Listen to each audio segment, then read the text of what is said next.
I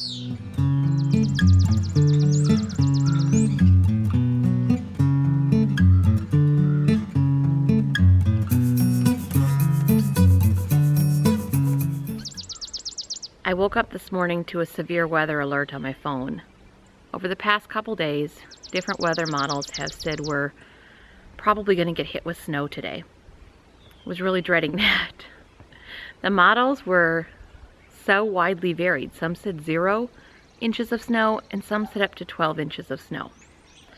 Luckily, when I looked at my phone this morning, it was just a dense fog advisory. So I'm certainly counting my blessings that that's all we've gotten so far. That's not to say things couldn't change. This is Wisconsin and this is April and things are pretty uncertain in April. That seems to be the case around here.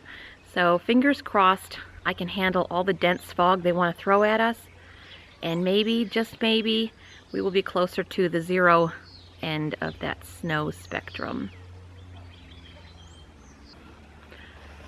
My greenhouse project sits behind me at a standstill. This is pretty much the pattern, with Scott working evenings on the weekends. He works Friday night, Saturday night, Sunday night, and Monday night. I don't get a whole lot of the Scott type projects done on the weekends, but he'll pick back up where he left off come Monday afternoon or Tuesday morning. I got very lucky yesterday. After I had planted my grapevines and my raspberries, it did finally rain. So I did not have to go back out there and water them. And this is just the perfect weather for new transplants. This will keep them wet and don't have a whole lot of sun and don't have a whole lot of wind to dry things out. So hopefully they can get tucked in and establish some roots before things get a little more tough on them. I can't even see my hills this morning with all this fog.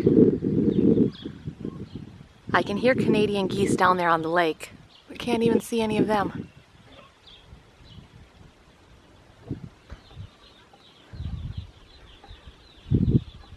Can you hear all that peeping? And I'm not even inside the oat bin yet. It may be Easter, but the chicks don't care. They want water and they want food.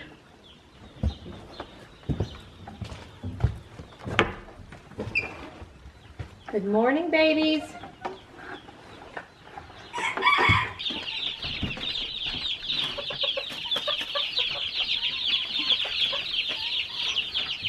At first glance, everybody looks really good.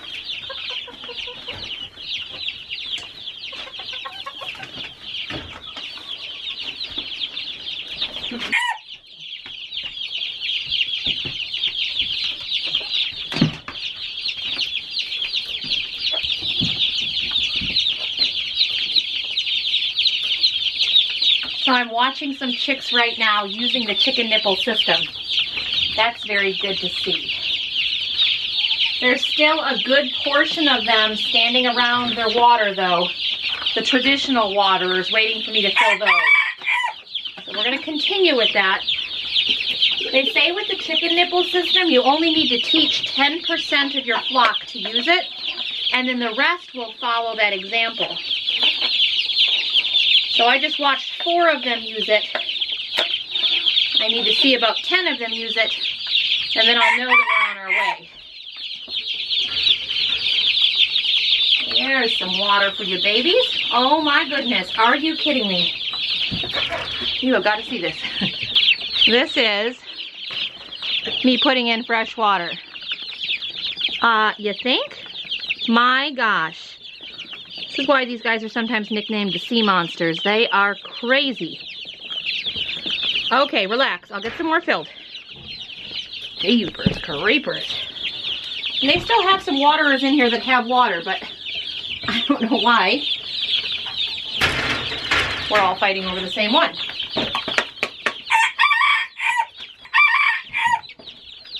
Okay, another water coming in. Let the riot begin. I don't even have it set down and they're already going crazy.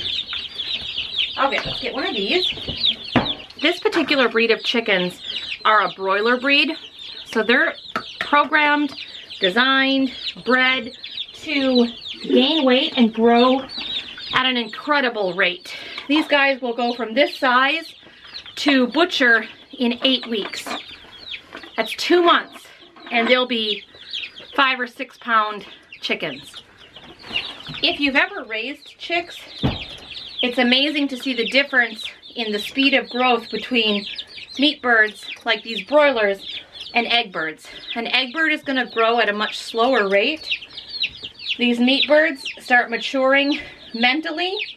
They're already acting completely different from when I picked them up 2 days ago. Mentally as well as physically, I can see changes already. For example, I know, when you get a chick and they're day old, they're all fluffy like this. Usually yellow, but depending on the breed can be different colors. But these meat birds are already getting their wing feathers. So these are already real wing feathers starting. That's how quickly they change. They did not have these types of feathers on day one when I picked them up. I know. Listen, you're the model chick. You're famous. I'm still going to eat you eventually, but you're famous for today. No? Happy Easter, baby. Because this isn't a fake YouTube channel and it's real life, it looks like we've lost another one. Now again, I'm not really too concerned.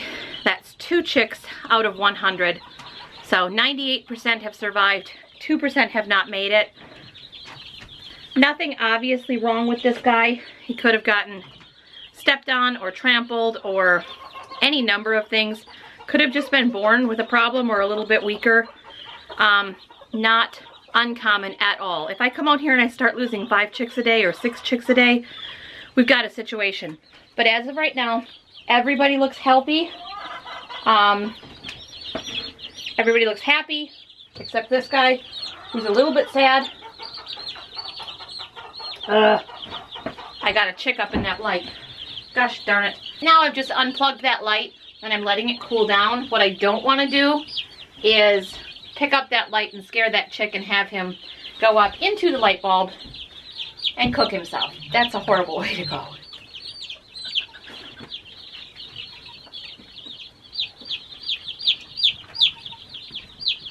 This is a serious problem. I am so frustrated. There's 2 of them up in that light. They're totally fine. They're alive. But they got in there. That scares me so much. I'm going to unplug the other one in case I'm having the same problem there. And, you know, I'm not going to blame the light here. That could be completely me. It's April. We had almost freezing temperatures last night. I have the shavings pretty far away. I'm not quite sure how these little acrobats get up there and get in that light. But once I'm convinced it's cooled down just a bit, I'm going to take the cover off and release the little rascals. I'm coming to help you. The light is not that hot anymore.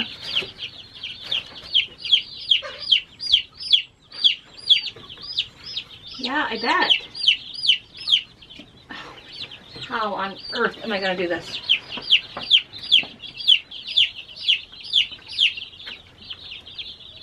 I'm getting it slowly.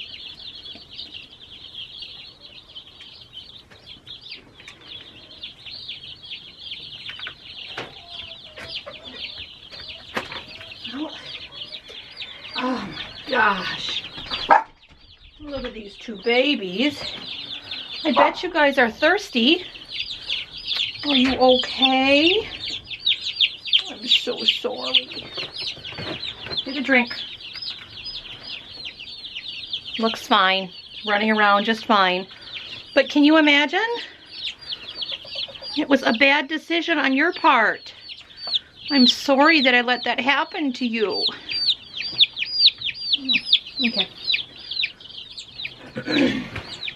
He looks good though. Eating and drinking. Okay. Now, let me just check all of the other lights to make sure I'm not having the same problem.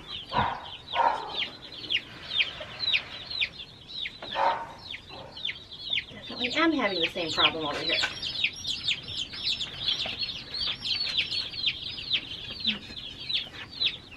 Alright, anybody that can leave needs to leave. You guys all need to go over here. Find something else to do. Oh, that one's not as easy.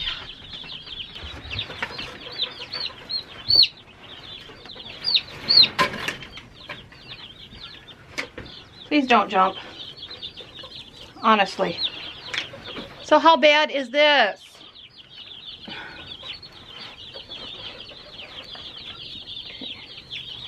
I don't think you can fit out there, bud.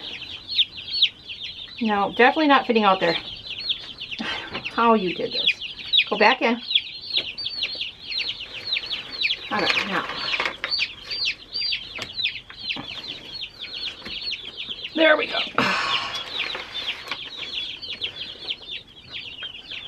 This is definitely not a one-person job. Okay. Oh my goodness. You are free at last. You are bad. Okay, go find something else to do that does not involve suicide, please.